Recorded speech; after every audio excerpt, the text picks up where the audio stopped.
தன் ஆவியை அடக்காத மனுஷன் மதில் இடிந்த பாழான பட்டணம் போல் இருக்கிறான். இதோட பொருள் என்ன அப்படின்னு பார்க்கும்போது, தன் ஆவியை அடக்காதங்க. இன்னைக்கு பார்த்தீங்கன்னா எல்லாருக்குள்ளயும் இன்னும் நிறைய ஆசைகள் இருக்கிறது. ஆனா இந்த ஆசைகள்லாம் சரியானதா? ரெண்டு விதமான ஆசைகள் இருக்குது. வேதத்துல நமக்கு இருக்க வேண்டிய ஆசைகள், இருக்கக்கூடாத ஆசைகள். ஆனா இன்னைக்கு அநேகருக்கு இருக்கக்கூடாத ஆசைகள் தான் எல்லாருக்குள்ளும் காணப்படுது. இந்த ஆசனை செய்துனா அநேகரை கடன்காராய் மாற்றுகிறது, இன்னும் தோல்வி அடைய செய்கிறது. சிலர் சூசைடுக்குள்ள போறாங்க, சிலர் வாழ்க்கையை விட்டு துறவியை மாறிடுறாங்க, சிலர் தங்கள் குடும்பங்களை மறந்து வெளியில போகிறத பார்க்கிறோம். இதுக்கு எல்லாம் காரணம் என்ன அப்படின்னு பார்க்கும் பொழுது, அடங்காத இன்னும் ஆசை. இன்னும் அந்த ஆசை என்ன செய்து, அடக்க முடியாத ஆசை.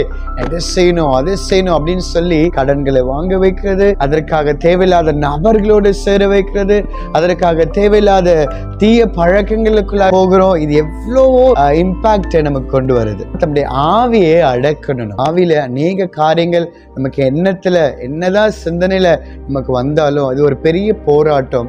இந்த போராட்டத்தை ஜெயிக்க பரிசுத்த ஆவியானவர் நமக்கு இருக்க வேண்டும். பரிசுத்த ஆவியானவர் நம்மளை அழகாக கைட் பண்ணுகிறார். பரிசுத்த ஆவியானவர் வரும்போது நீங்கள் பலன் அடைவீங்க.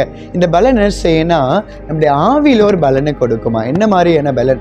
எதை சிந்திக்கணும், என்ன ஆசையை கொண்டு வரணும், இந்த ஆசைகள் எல்லாம் பரலோக ராஜ்யத்துக்கு நம்மளை கொண்டு போகுமா? நம்ம எல்லாரும் ஓடுகிற ஒரே ஒரு ஓட்டம், ஒரு ஆசைக்கு பின்பதாக தான் நம்ம ஓடுகிற. என்னன்னா, தேவனுடைய வருகையில எடுத்துக்கொள்ளப்படணும். அப்படி மறிப்போமானால் தேவனுடைய ராஜ்யத்துக்குள்ள போக வேண்டும். இதுதான் நம்மளுடைய பிரதான ஆசையா இருக்கணும். இதை தவிர்த்து வருகிற எல்லா ஆசையும், உலக ஆசை என்ன செய்கிறதுனா தேவனுக்கு பகையா இருக்கிறதா, தேவனை விட்டு பின்வாங்கி செய்கிறது, தேவனை விட்டு இன்னும் நம்ம தேவனை விட்டு போகிறோம்.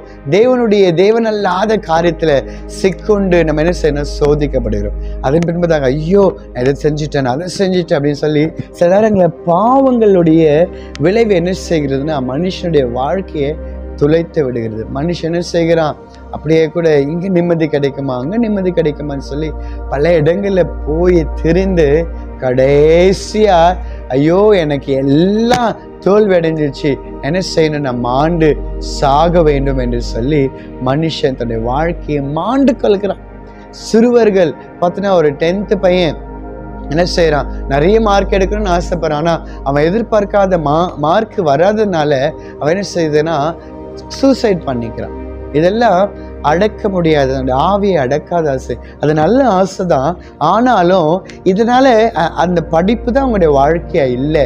ஆனா இயேசு என்ன செய்கிறார்னா, எல்லா மனுஷனுக்கும் ஒரு வாழ்க்கையை, ஒரு அழைப்பை, ஒரு அபிஷேகத்தை, ஒரு தரிசனத்தை வைத்திருக்கிறார்.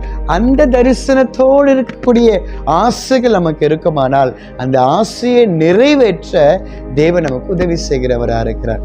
அதனால தேவையில்லாத சிந்தனைகளோடு நம்ம இருப்போமானால் ஆண்டவரிடத்துல சொல்லி, ஏசப்பா எனக்கு இந்த சிந்தையில போராட்டம் இருக்குது, இப்படி ஒரு தெளிவில்லாம இருக்கிறேன், எனக்கு நீங்க உதவி செய்யுங்கன்னு சொல்லும் போது ஆண்டவர் நிச்சயமாகவே நமக்கு உதவி செய்வார். இப்படிப்பட்ட பிரச்சனையில் நீங்க இருப்பீங்கன்னா தங்களுடைய ஆவியை இன்னும் சிந்தனையில பல போராட்டம், இதை செய்யலாமா, அதை செய்யலாமா, இந்த டிசிஷன் எடுக்கலாமா, இந்த பிசினஸ் நம்ம ஆரம்பிக்கலாமா, இல்லை எந்த நம்பரை பார்க்கலாமா, இவங்க கிட்ட நம்ம உதவி கேட்கலாமா, கடன் கேட்கலாமா, வேலை கேட்கலாமா, அப்படி சொல்லி அலைந்து கொண்டு சிந்தையில போராட்டத்தோடு இருக்கிற உங்களுக்காக நான் ஜெபிக்க ஆசைப்படுகிறேன். ஜெபிக்கலாமா?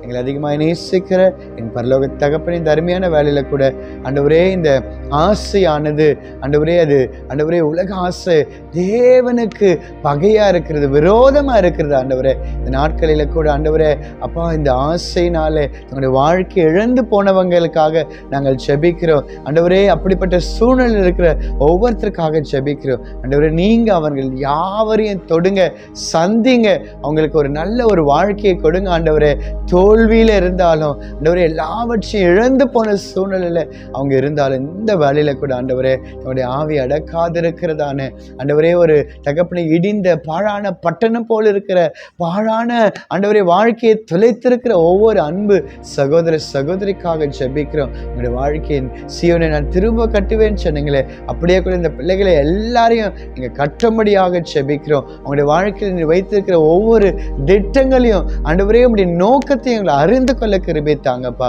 உதவி செய்யுங்க, பெரிய காரியங்களை செய்யுங்க. இயேசு கிறிஸ்துவின் நாமத்தில் வேண்டுகிறோம் என் ஜீவன் நல்ல பிதாவே, ஆமென்.